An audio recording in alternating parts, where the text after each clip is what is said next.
But certainly if you're a child, the growth of that self-hatred is going to be huge, you know, because what's going to happen is that you learn it from such a very early age. My next guest is a psychiatrist who works with children at high risk of dying by suicide, and I can't think of any work more meaningful than that. Language does a tremendous violence to our experience. So when somebody uses the word hate, you know, sort of really understanding what that actually means is much, much more important than telling somebody not to use it. He's written 20 books, and his latest book explores what might be the missing link in the puzzle of mental health disorders and treatment. It's the phenomenon of self-loathing. Why do some patients feel this way about themselves, and why don't healthcare providers ask more questions about it? It's not talked about, so they live with the shame of that thinking. And then when we bring it out and saying other people are struggling in this same way, it's the idea that maybe I'm part of a community and maybe there's something that can be done about it. You know, there's zero evidence that talking about suicide increases suicide. What a guy. What a gift. My friend, Dr. Blaise Aguirre. I'm going into this with no preconceived notions. Yeah. Me, I believe in the power of a conversation. Absolutely. And my man-up thing is just not gender-specific. Yeah. I believe women's rights and minority rights just as important. Well, I think that there's, you know, that if you think about like a concept like toxic masculinity, right? So there's this idea. So now that there's a difference between a kind of a thoughtless misuse of a relationship that has, you know, kind of very specific demands and assigns very stereotypic roles. But I think that, I mean, men can be men and vulnerable at the same time. And I think it's very confusing for a lot of people, like when you see a man being vulnerable and not just like, I don't know, belching on the Sunday afternoon sofa, demanding a beer while they're watching the NFL, you know, because I mean, it's sort of its own stereotype. But I mean, I actually find much more connection with vulnerable men, you know, who have traditional like or stereotypical like male traits and yet but are also vulnerables. Yeah. Well, I have no trouble being vulnerable, and I have no trouble also expressing my masculinity. I feel very masculine, right. You know. So it's an interesting dynamic when I do meet men who have that veneer of toughness or whatever that they're usually not very tough. Yeah, exactly. It's like exactly. they act tough until they meet someone tough. Right, so it's kind of strange to meet guys like that. And you know, I mean, I can accept everyone and don't try to understand them deeply. Sure. But yeah, it's certainly there. Yeah. That's one of the things I thought about when I looked at your book is that I didn't see anything in there gender specific. Yeah. And I guess the cliche is that women are more into disliking themselves or self-loathing. Do you think there's any basis in that? That women are more self-loathing and men are more aggressive?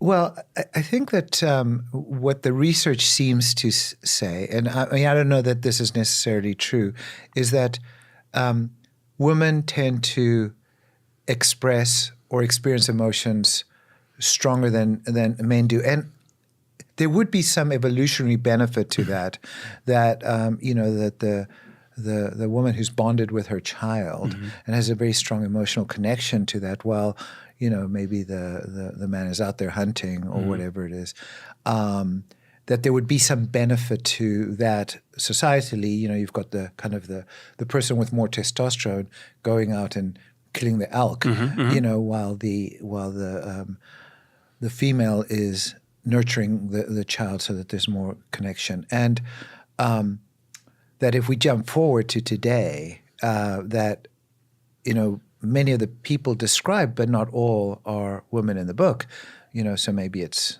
I don't know, 3-2-1 or something like that. And the one thing that they share in common is high sensitivity, you know, HSP, highly sensitive person. And there's nothing wrong with being a highly sensitive person. It's just if you aren't able to sort of manage that. But you see highly sensitive people, men and women. So yeah, definitely. And they can all be impacted in this way. Yeah. Can we talk a little bit about the evolution of self-loathing? Is it biological? Is it environmental? Is it learned? Yeah. So this was, when I was asked, is it biological? The one thing that, when I reflected back on all the people who struggled with self-loathing, they all appeared to be highly sensitive. So they had high sensitivity, meaning they felt things quicker than their peer group. They felt things with more intensity, with seemingly smaller provocation. And then when they felt those things powerfully, it took them longer to get down to their emotional baseline. So that part of it is biological, that how people experience emotions is biological. And that's true of, lots of other things, allergies, and, that there's a kind of a biological underpinning. Now, the interesting thing about very, very strong emotions is that they are like a fly trap to labels. So that if you're a highly sensitive child and people tease you about your weight, about some aspect of who you are, if you're not a highly sensitive person, you're just going to brush it off. Or if you have an environment that is nurturing and supporting, you're going to be able to tell them, they're going to be able to listen and say, listen, we got this. But if you're a highly sensitive child and you don't have that kind of an environment and you're tormented in this way, with those kinds of labels, or alternatively, if it's more than that, if it's an abusive relationship with physical, sexual, and emotional abuse, that can lead a young person to believe that they're fundamentally flawed, that there's something wrong with who they are. And so I think that the combination of high sensitivity with a lot of early insults, and by insults I mean both verbal insults but also physical and emotional trauma, sexual trauma, the person can start to believe from a very early age that they're broken. So there's that biological piece, and then there's also that environmental piece. Is there a difference between self-loathing and low self-esteem? Yeah, I started to move away from this idea of self-esteem because I don't actually know. I know what I think people mean by it, but I don't actually know what it actually means. So if you think about self-worth, okay, who can have better self-worth than you do? A lot of people. No, they can't. Not the you-ness, your own sense of who you are. The only person who can feel the worth that you feel is you. I can't have better self-worth than you, because then there would have to be some sort of comparison. And how would we measure what that is? And so this concept of self-esteem is sort of how you feel about yourself in comparison to other people. People say, oh, that person has better self-esteem than I do. But there's a comparison. And, very little is more toxic than comparison because we compare rather than connect, and then envy and jealousy and other emotions begin to show up. So if somebody uses a term like I have low self-esteem or low self-worth or something like that, that doesn't actually help me understand what their experience is, only that they don't like what they're experiencing. If you, do you have a sport? Yeah. Which one? Basketball. Okay. Do you have a sport that you're not good at? Let's see. Well, maybe I've always wanted to try jiu-jitsu, but I've never done it. Okay, so I have a second-degree black belt in judo, and then I was training with a lot of the guys who went to the Olympics. Jimmy Pedro was one of my teachers, and he had 3 Olympic bronzes, but when I started to get older, it was just too hard on my body. So I switched to jiu-jitsu and I was pretty competitive. So wrestling, rugby, judo, those are my sports. Basketball, I'm too short and I don't understand the game. So then if I compare myself to you and say, I have low self-esteem because I'm not a good basketball player, but then I'm defining who I am through this one singular construct, which is our ability to play basketball. And then you can say, I am better than. Now, there's a difference between saying you're a better basketball player than I am, and I'm a better martial artist than you are. There's a difference saying, and that we can acknowledge that, saying, we can actually test it out. So we could get on a mat or go to a basketball court, but that doesn't tell me anything about who you are as a human being. What happens is that for many men is that they filter their sense of self through some sort of singular experience or endeavor. Like, because I'm good at basketball, I'm a better person than you are. Because I'm bad at jiu-jitsu, I'm worse than you are. And so that my self-esteem is derived by something that's external to who I am. But I can just say, okay, it's true, I'm not good at some things, and I'm pretty good at some other things. And I am worthy, that I have that, we can't measure self-esteem in the way that we could measure basketball skills or jiu-jitsu skills. Like, there's no thermometer for self-esteem. It's just you don't feel good about yourself. Now, if you say to me, I really value my basketball skills, and I consider some of my worth in terms of my ability to play basketball, but I'm not that good. But now we have something that we can work on. What I'm going to do is, right, this is really important to you. I'm going to get you to a good basketball trainer who's going to teach you better skills. Okay. And then if it's true that you equate your own sense of self with how well you play in basketball, then by doing this other thing, you'll get better at basketball. But rather than saying, I've got low self-esteem, what does that actually mean? Can you show me the ways in which that's impacting you? And so I think that that's the important piece in my mind. I'm glad you brought this up, because you cleared up some dynamics with my friendships, because a lot of my basketball friends are also really good at jiu-jitsu. So they're always saying, you're such a great basketball player, you should come to our studio and do jiu-jitsu. You'd be great at it. Right. But I think really what they want to do is kick my ass so they can feel better about themselves. So they want to get me in their realm, because I can beat them at basketball. But if we got in jiu-jitsu, they would destroy me. Right. That's hilarious. So thank you for clearing that up. Yeah, no, absolutely. But I also think it's like, okay, so, I mean, how wonderful it is that we're not some sort of like robotic entities that have equal talents in lots and lots of things, and that we've got skill sets that are, that are perhaps unique to us. Like, these are really interesting questions. Now, maybe if one of your friends were to show up who's good at jiu-jitsu, they wouldn't know how to ask these questions. And so you can say, well, and it's nice to feel like that you're competent in some things, and that's okay. It's just not to devalue yourself when you're not talented in other things. I had a master's rating in chess when I was younger, so I could play a lot of chess. I can't play as well as I used to anymore. And I liked winning and I hated losing, and now it's okay. It's sort of like, it doesn't define who I am, whether I win or lose. It's like, am I enjoying the experience, without getting too deep into it. Well, it just sounds so mature and evolved way of thinking, you know? Yeah. Well, so, I mean, it's an interesting way of thinking about it. And whether it's more evolved or whether it's mature, I suffer less when I don't filter my experience through my own worth, my own value, my own esteem by the outcome.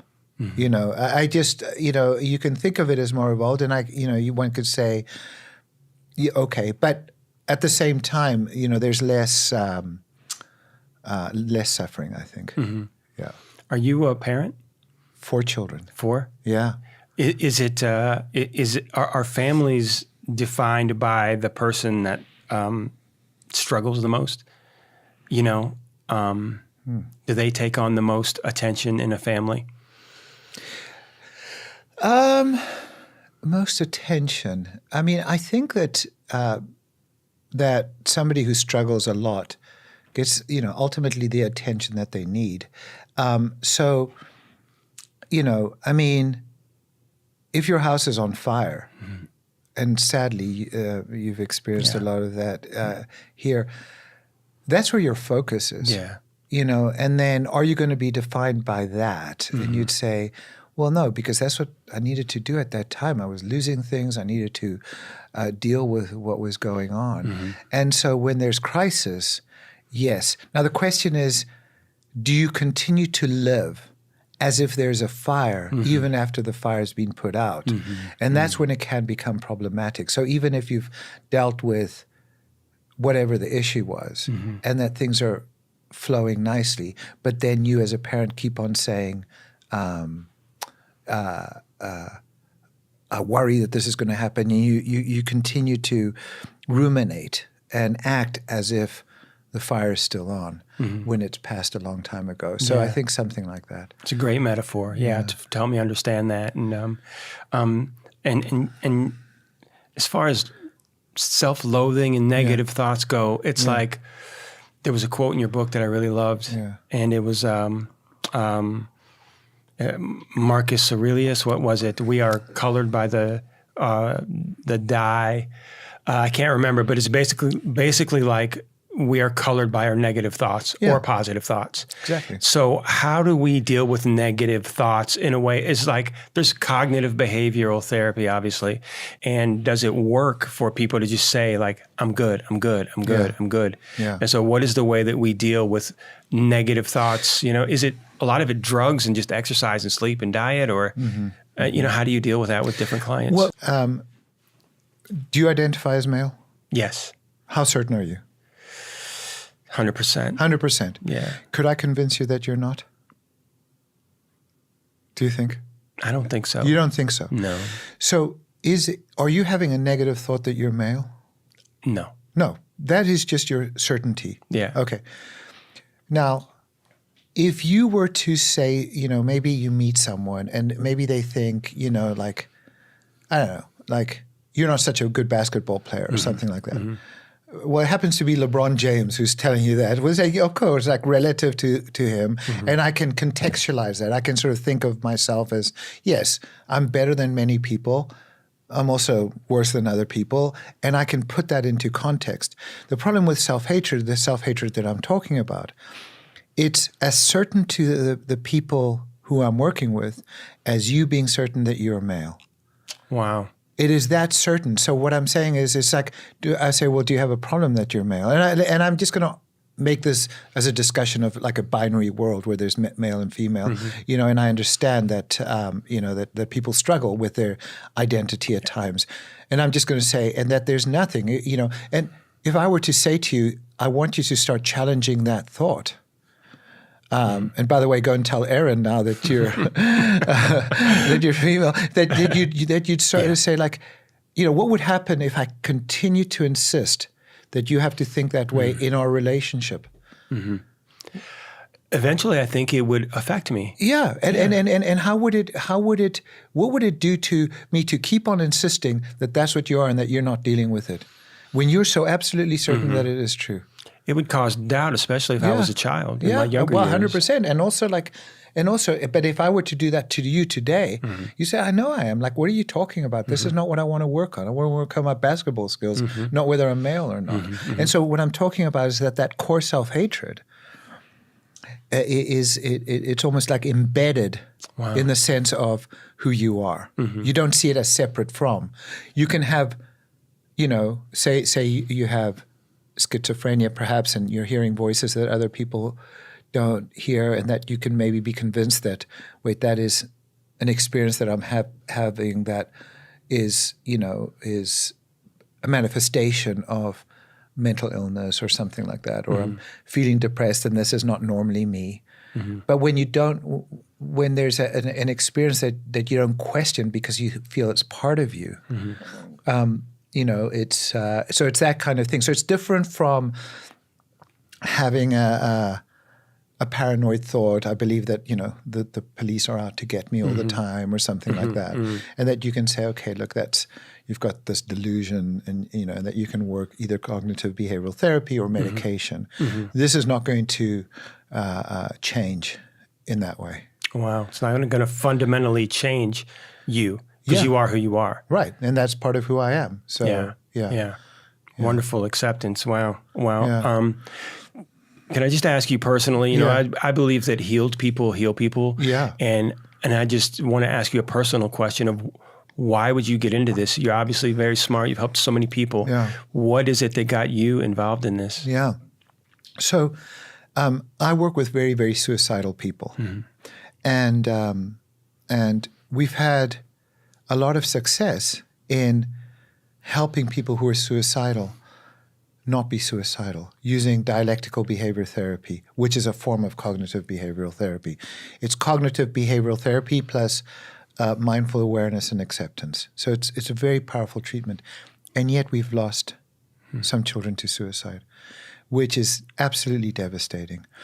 And when I wondered about what is it about a lot, people who are suicidal who get to the other side and those who don't, one of the factors that we'd missed all along is self-hatred.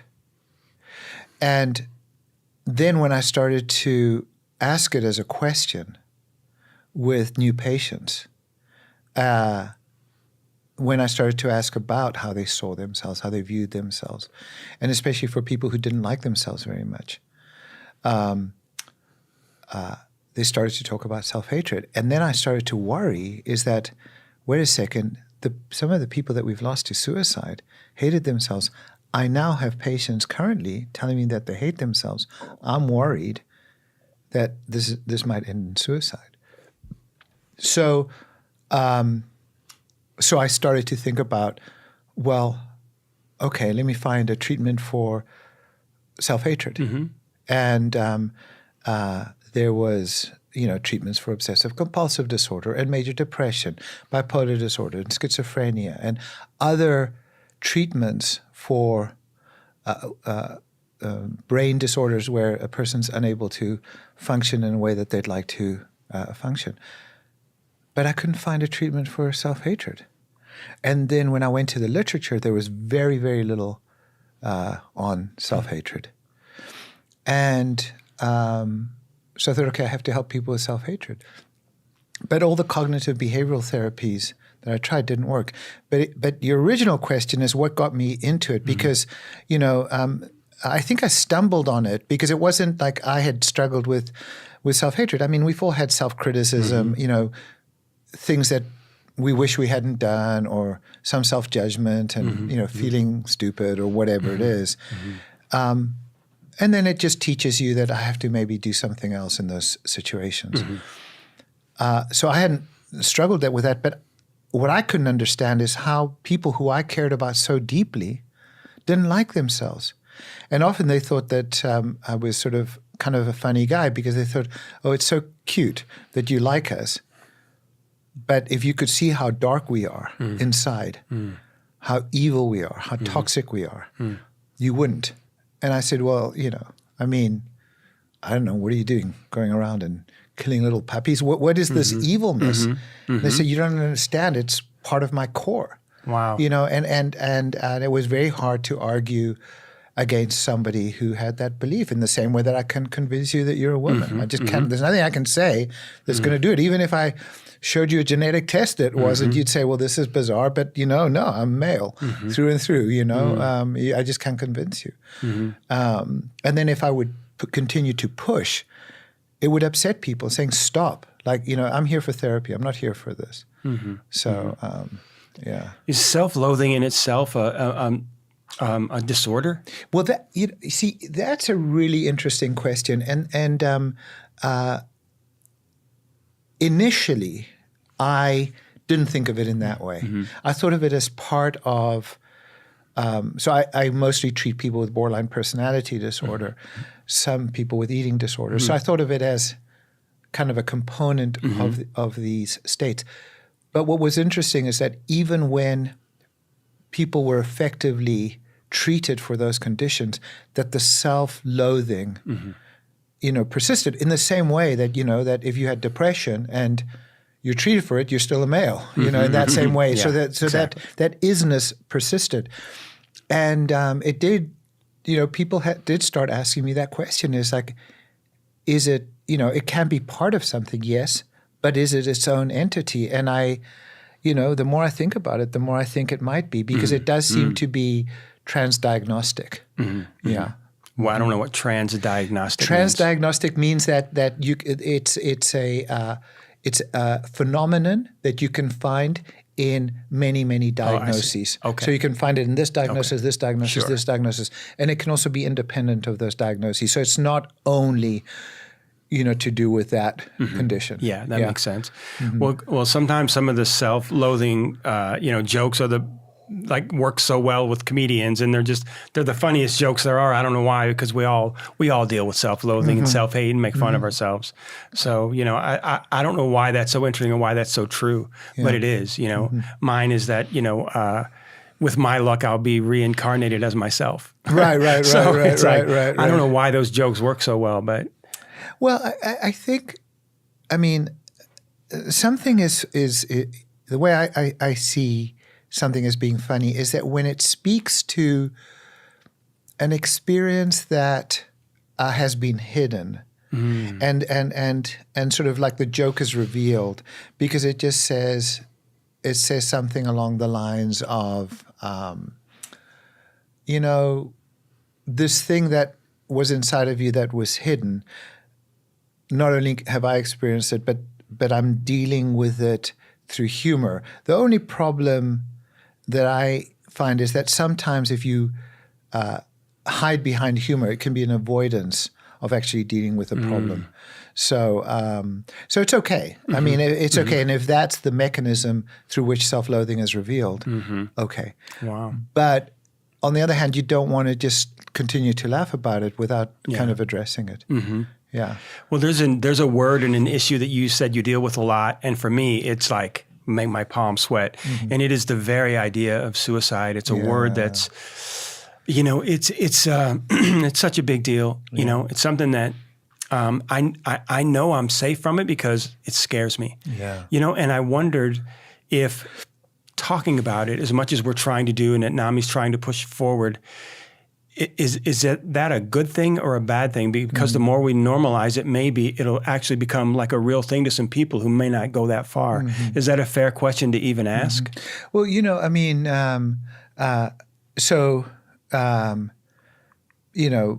what's something that you might never do? Like bungee jumping? I don't know. I wouldn't bungee jump, no. Okay. How much would talking about it make you do it? So I think that if you're not at risk for something, if you're not at, if you're a daredevil and you say, well, that's kind of interesting, I hadn't thought about that, or like, yes, I'm a risk taker, yeah, that might be interesting.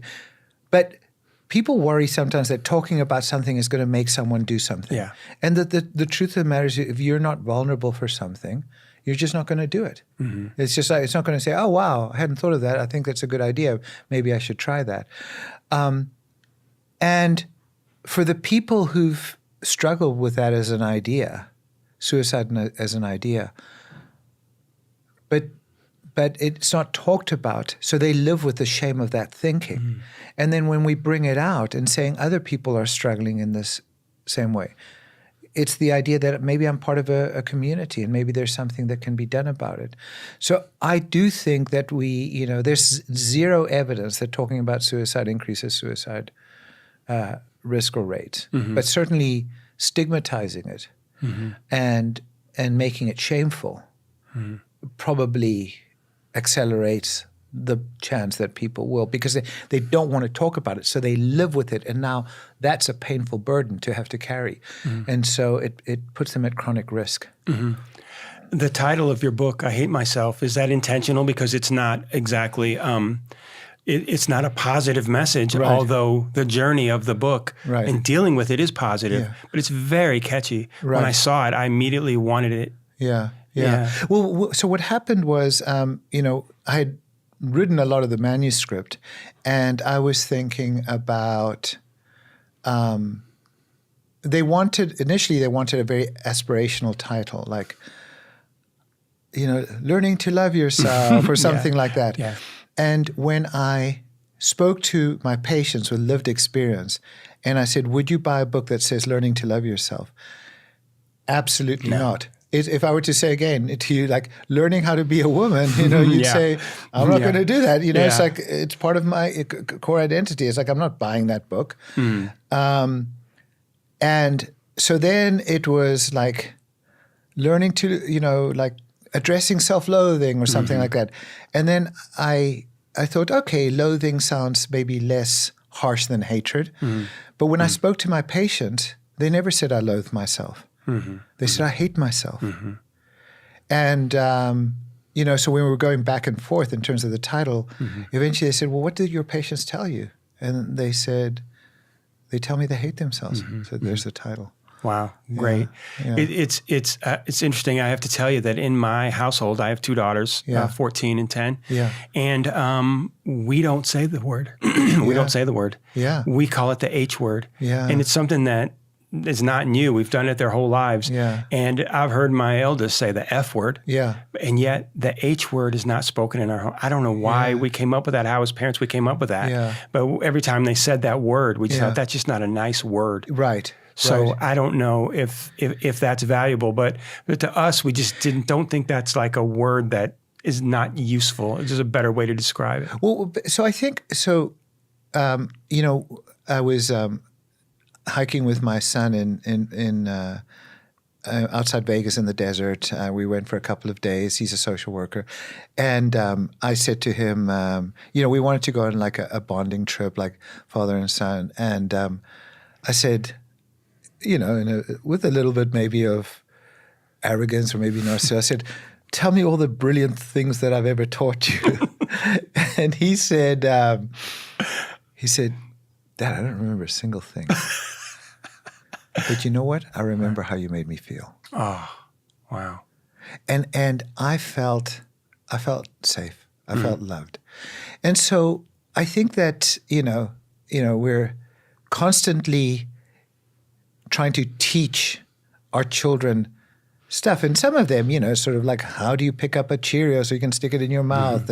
But they learn over time, and how to look left and right when you're crossing a road and, little things like that. But for the bigger things, they have to figure it out for themselves. I mean, you can be there as a guide.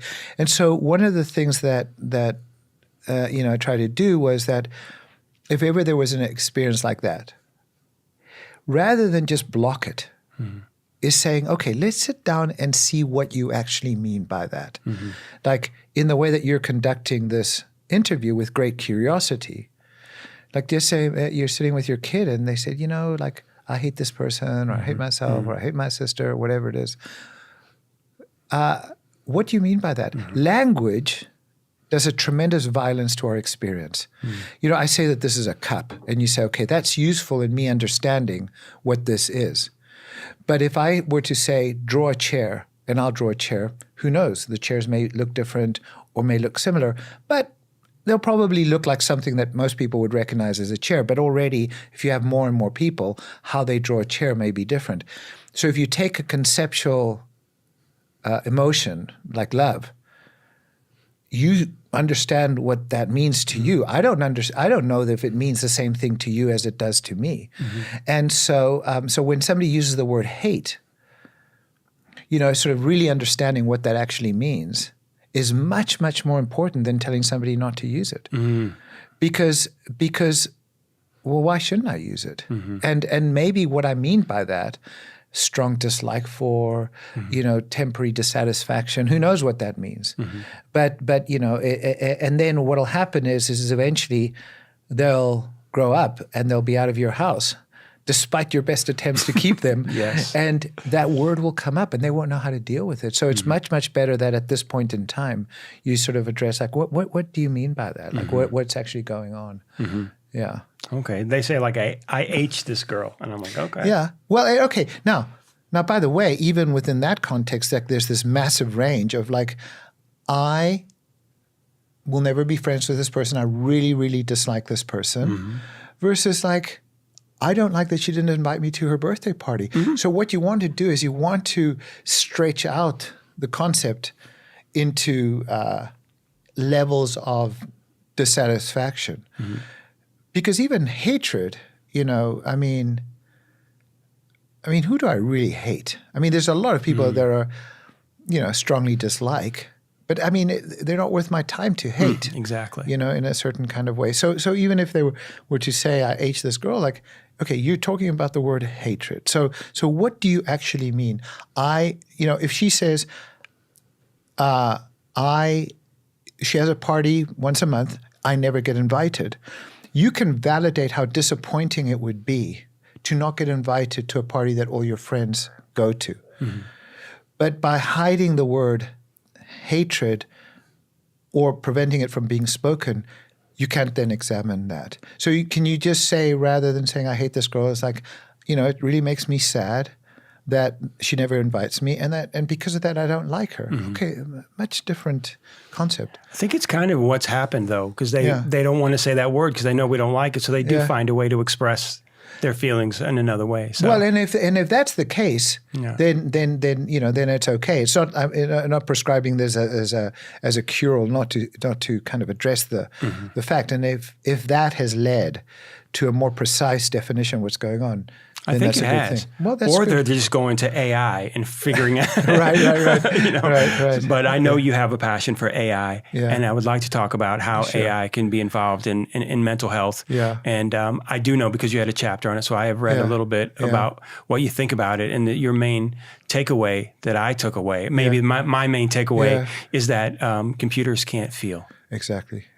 I mean, that they're electronic beings, and so and they're not biological beings, and feeling is a quintessentially biological experience. So you can get a lot of mimicry, but it would be as if saying like a parrot can talk because it can mimic something. It might be able to look at an expression and read an expression, but it cannot feel that expression. And I think that it seems to me that what's happening is, especially with facial recognition and like super sophisticated, robots, like you can get facial expressions that really strongly mimic, but you're never going to think that this entity, this electronic robot, whatever it is, actually experiences suffering. And this is just a belief that I have. I can't imagine that the computing technology will ever be strong enough to actually feel. It'll never be human. It'll never be human. Because of our brains. Exactly. Right? Yeah. And brains are so like the ocean, so unexplored. Yeah. Absolutely. So little we know about the brain. Yeah. So absolutely. I find that fascinating, although I do think there are many benefits to AI and also medical advice and also health advice we can take from AI, because it's what we take from it. Yeah. Because our human brains can take more feeling from maybe than what was expressed in AI, but we can feel it as we're reading it. But that's our own experience. Exactly. Yeah, no, I mean, this is, so I had a patient who had a confusing set of physical symptoms and lab tests. And she said, my doctor doesn't know what's going on. So I put in all her physical symptoms and all her lab tests into AI. It popped up with a diagnosis. It says the most likely diagnosis is this. I then looked at all the symptoms in that diagnosis, and it met exactly what this person was feeling. So I think in that sense, when you have a data-driven question, it'll produce a kind of a statistical probability that something's correct or not. But when it's something conceptual about the self or about emotional experience, it might give you an answer like, if you have this, this, this, and this, it's depression. But it's not going to say I feel depressed. Or it might, even if it states the words, that there's just like, I can't wrap my mind around the idea that it's feeling anything other than stating it. Yeah, well, the computer can't wrap its mind around it because it doesn't have a mind. Exactly. Exactly. Yeah. So that explains it perfectly. Yeah. So since this self-loathing isn't explored as much, where do we go in the study of it? Where do we go next? Yeah. Well, I think, one of my hopes is that by exposing researchers, clinicians, patients to this, is that it'll create a separate aha moment, and it will say things like, wow, we really need to explore this more. We need to understand it more. And I'm hoping that then, people will research the entity, and maybe I'm wrong about some of the things that I've come up with, because right now there is no research, and so a lot of it is anecdotal. And so maybe we'll have better measures of it in specific entities. Sort of is it internalized homophobia? Is that the same thing as self-hatred and borderline personality disorder? Or in somebody with perfectionism who's got an eating disorder, is it the same entity? Because they're certainly using the same words. I hate myself, but is it derived from the same idea? Are there equivalences there, or are they separate ideas? I don't know. And I'm hoping that this will trigger research. One of the problems with it triggering research is that because there's no currently medication, there's no incentive. I mean, somebody's going to have to pony up money to do the research. Well, it's hard to get funding for something you can't measure. Exactly. And there are some. There was actually a chap called Turnell who created a self-hatred scale. Now, I said that there were 3 papers. One of them was this advanced thinker who actually they helped create this self-hatred scale, and then they broke it down into like 7 points, and so there is a scale for it, which is similar to other measures of sort of mental illness. But again, I mean, it hasn't been used that much because no one's researching it. So I'm hoping that as patients go in and start talking about it with their therapists, and therapists saying, well, I don't know what to do, and that research will then just recognize that as we're having an increase in suicide rates, that one of the factors that we haven't addressed is self-hatred, and that they'll start thinking about ways to address this. It's so tough because I've with my doctors before, I've been asked these questions. When you go to see your doctor, and it's so tough to measure because you catch me on a different day and I'll give totally different answers. Totally. So, but it's such an important question, and you're exactly right. But if you think about, you go and see your doctor. Let's say you're getting your first evaluation. Do they ask you your name? Yeah. Age? Yeah. Why you're there? How you sleep at night? Yeah. Sometimes, nightmares? Not normally. Not no. normally. Okay. How you eat? What your appetite Sure. like? Weight loss, weight gain? Sure. Energy level? No. Not always. Always ask me if I drink, how much I drink. Drink and not okay. Attention and concentration? No, I don't. They don't. Oh, they should. They should. Yeah. Well, that's pretty standard in adolescent, questions. What about, so do you hear voices? Do they ask you that? No one's ever asked me that. No, when you've had an initial evaluation, no one's asked you that? No. Okay, with suicide thoughts, homicide thoughts, I've been asked that, those sorts of questions. Any obsessions, compulsions, or anxiety? No, I don't think anyone's ever asked me flashbacks? that. Flashbacks? No. No. Well, in the military, I've been in the VA stuff. I've been asked all those questions. Exactly. That's what I'm saying. It's all those questions. Oh my gosh. Yeah, they've all been asked. asked. Do I want to hurt someone? All of that. Am I around any small children? Those kinds of things. Am I sleeping at night?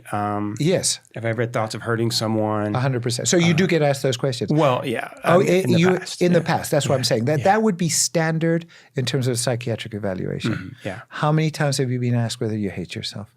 Never. So here's this incredible vulnerability factor for suicide, and we don't ask people about it. Now, if I say to you, how are you sleeping at night? And you say, fine, I'm not going to then persist on asking you about sleep. If I say, are you drinking? And drinking is problematic, and you say yes, I'm then going to want to know how much you're drinking, how often, how it's impacting your life. So if there's not a problem with something, I'm not going to continue to ask. But if there's a problem with self-hatred, but if I don't even ask, how would I even know that there is one? So I would assume that they deduct from your answers that you hate yourself. Like if they ask me how much I drink and I'm like, at least a 6-pack a day, right, they're going to probably be like, this guy hates himself and he's drinking to kill the pain. They won't do that. That's the thing, is that mental health specialists have not taken that leap. That's the problem, is that people weren't asking. So what seems so obvious now hasn't been obvious until now. So that deduction, which makes sense, just isn't asked. That's not the thing that they jump to. And even if they say, well, why are you drinking? I say, well, because I enjoy a beer with my buddies. Or they say, because I have emotional pain and it helps to numb the pain. I'm self-medicating. Self-medicating from what? Is not what they're asking for. Wow, that's right. Yeah. It's like, okay, you're self-medicating. So is it saying, well, I don't like the memories that I have or whatever it is. But what about how you see yourself? Like, has it impacted your relationships with your spouse, with your children, with your work and all of that sort of stuff? Yeah, maybe it has, whatever. It's saying, well, that sounds kind of awful. Like, what do you think about yourself? It seems so important. It seems so logical that they would ask that. Exactly. And that was the thing. That was that big aha moment for me. That, there it is, and we haven't asked. So, and we need to, Well, do we? I would assume it. Well, for me, I would think that exercise and sleep and diet, are ways chemically to improve upon these things, right? They are ways to improve in terms of depression, in terms of anxiety, in terms of overall wellness. But no amount of exercise is going to make you think that you're female. That's what I'm saying. So if you think about like shifting, some ideas, shifting your tiredness, shifting your depression, 100%. And I exercise. I do go to the gym. I meditate. I try to go to bed on time. I drink maybe one glass of wine a month. I really try to reduce the things that I know are tied to feeling worse. But it does not shift core self-loathing. Yeah. Wow. That's the thing is I couldn't get my patients. They'd say, yes, okay, I've been exercising every single day. My depression has lifted somewhat, but I still hate myself. Wow. So that's the difference. It's like to really think about core self-loathing, not dissatisfaction, not self-judgment, not self-criticism, but core self-loathing as something that appears to be embedded into the sense of who they are, into their global sense. Wow. And this is evident in more high cases in like bipolar disorder, I would assume, and multiple personality disorder. Is that correct? Well, again, because there's such little research, I can't completely answer that question. Certainly in people with eating disorders and certainly in people with borderline personality disorder, I certainly see very high levels of it. Now, I've also seen it in people who have gender dysphoria, and maybe it is in other disorders. Because as I started to think about it through this narrow lens of personality disorders and eating disorders, then people would say, "Well, what about me? What about my disorder?" And so it was like, the more I spoke about it, the more it seemed to come out. So this is part of the research question. I'm hoping that as people start talking about it, we can see, is it, to your earlier point, is it independent of any disorder, or is it maybe part of some disorders? And, do people with bipolar experience it more? That I don't know. But part of the reason that there is not an answer is because we haven't researched it. Yeah. We haven't asked the question. Yeah. And I think part of that also is because maybe everyone has a little bit of it. To a certain extent, is like, there's a way in which we can be dissatisfied with our lives, and it's a little bit, if you have a raging toothache, then you're going to go to the dentist. If you've got like, my gums are a little bit sore, it's like, I can give it a day, or I can take some Motrin, or something like that. And you just don't pay attention to it. And maybe it doesn't matter if it's a little bit, but certainly if you're a child, the growth of that self-hatred is going to be huge, because what's going to happen is that you learn it from such a very early age. It sticks in the identity. And then when bad things happen, in your mind, it's a manifestation of your badness, of your deserving of hatred. Whereas if you're an adult, you might say, after this podcast, you might say something like, "Oh, I wish I'd asked this question. Next time, I'm going to bring some paper and I'm going to write it down so I can remember." That there can be some self-judgment, but then you can contextualize it to a certain event and not say it is because I'm this horrible human being that I didn't ask this question. I see the difference. Yeah. What is your plan for the book to get this out there? I mean, I know you do your work and you help people, but this is like a little bit of like a, I guess, entertainment thing. You want to get this book out there. It's not just a medical book. It's also something that could really, be for the masses. Yeah. So what is your plan to promote this book? Well, so this is my 20th book. And it was interesting because I have a book called Dialectical Behavior Therapy for Dummies I wrote with a colleague. And during COVID, it was the #1 selling book on all of Amazon for 3 days. Not the first best-selling in psychology or self-help. It was #1. To me, this is a more important book. And one of the things that happened is that, separate from the other books I've written, is that the publisher hired a publicity firm, a public, PR firm? A PR firm. Yeah. And what they're doing is they're actually getting me onto news stations and podcasts and stuff like that. And that's why much more than anything else that I think I could do, it's to meet with, like curious people like you and who ask important questions, because that does two things. One is it helps me hone the message, but also there are questions that are asked, like the one that you said right now. Nobody's asked me, what about in bipolar disorder? So I haven't been asked that question. I hadn't thought about it. So I have to then come up with an answer to that question. It's a great question. So the only way that I can see it happening is, through this kind of dialogue. I mean, I think that this kind of dialogue will touch people's minds, and that will then hopefully begin to kind of spread the word. Because I agree. I mean, I think that it's an important. Yeah, it's better to come away with questions than answers. I think so. I mean, if you know the solution to everything, okay, well then it ends. But I think that kind of self-exploration. But so I don't have the skill set to be able to say what is the better ways to promote. But so I leave that element to the experts, and then thanks to your lovely wife, who said, "Hey, I want you to come onto this the podcast." It enlivened me, because I think often when I work with people who are very, very suicidal, over time it really drains me, because it's exhausting. Just like to care, deeply. But then when I see them succeed, it enlivens me. When I see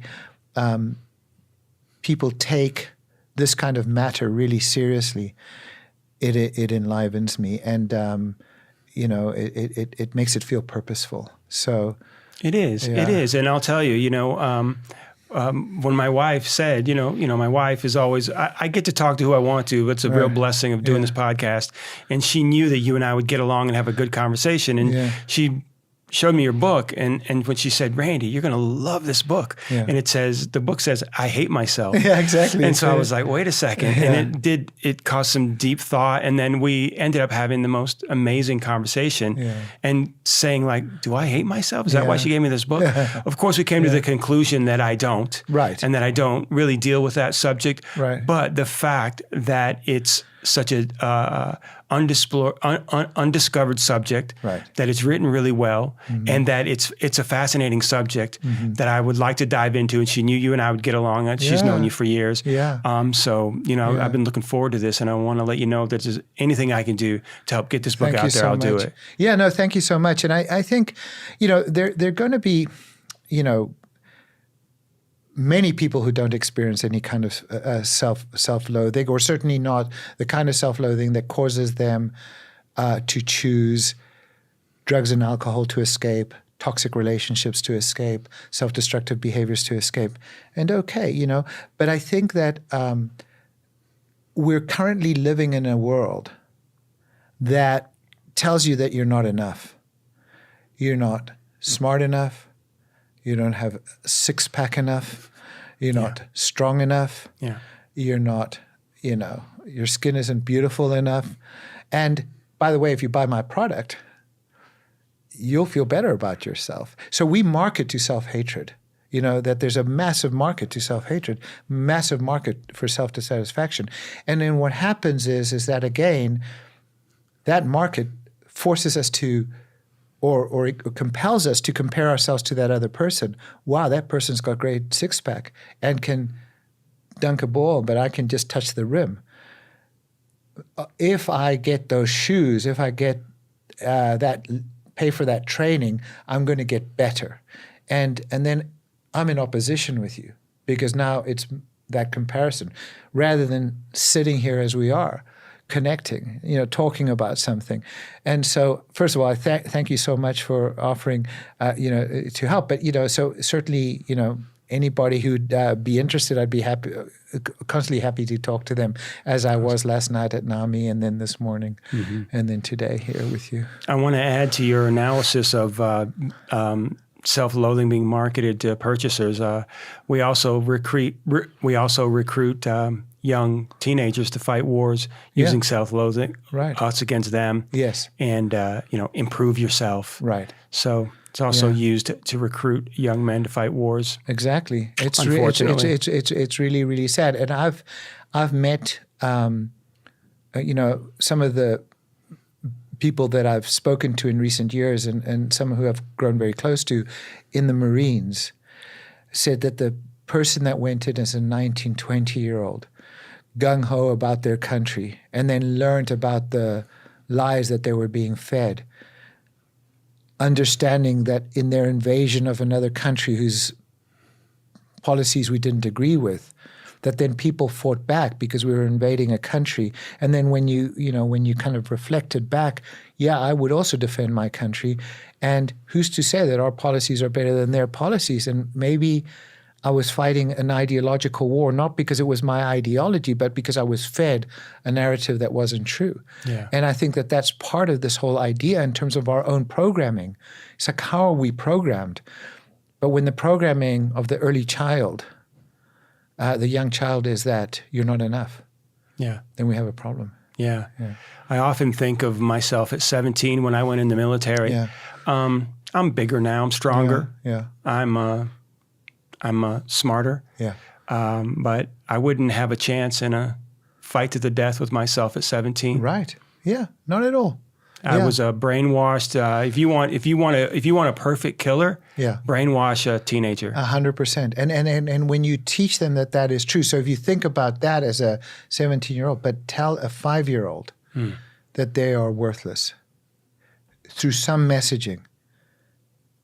I mean, at least as a 17, and maybe you've got a fighting chance of like thinking about it. But as a 5-year-old, 6-year-old, you don't. Yeah. It's the only world that you know. But to your point, even as a 17-year-old, you were programmed to believe whatever that narrative was. It was drilled into you. And the brain accepts that narrative as true. Mm-hmm. And unfortunately, big systems, knowing that, use that knowledge to continue to effectively brainwash us. Mm-hmm. Into whatever it is and buying whatever narrative it is. Yeah. So. Well, thanks for all the work that you do and for helping kids and, using all your energy to help others. It's really inspiring. Thank you so much. And thank you tremendously to you and NAMI, certainly, but to Erin just for having me on the show. I'll tell her.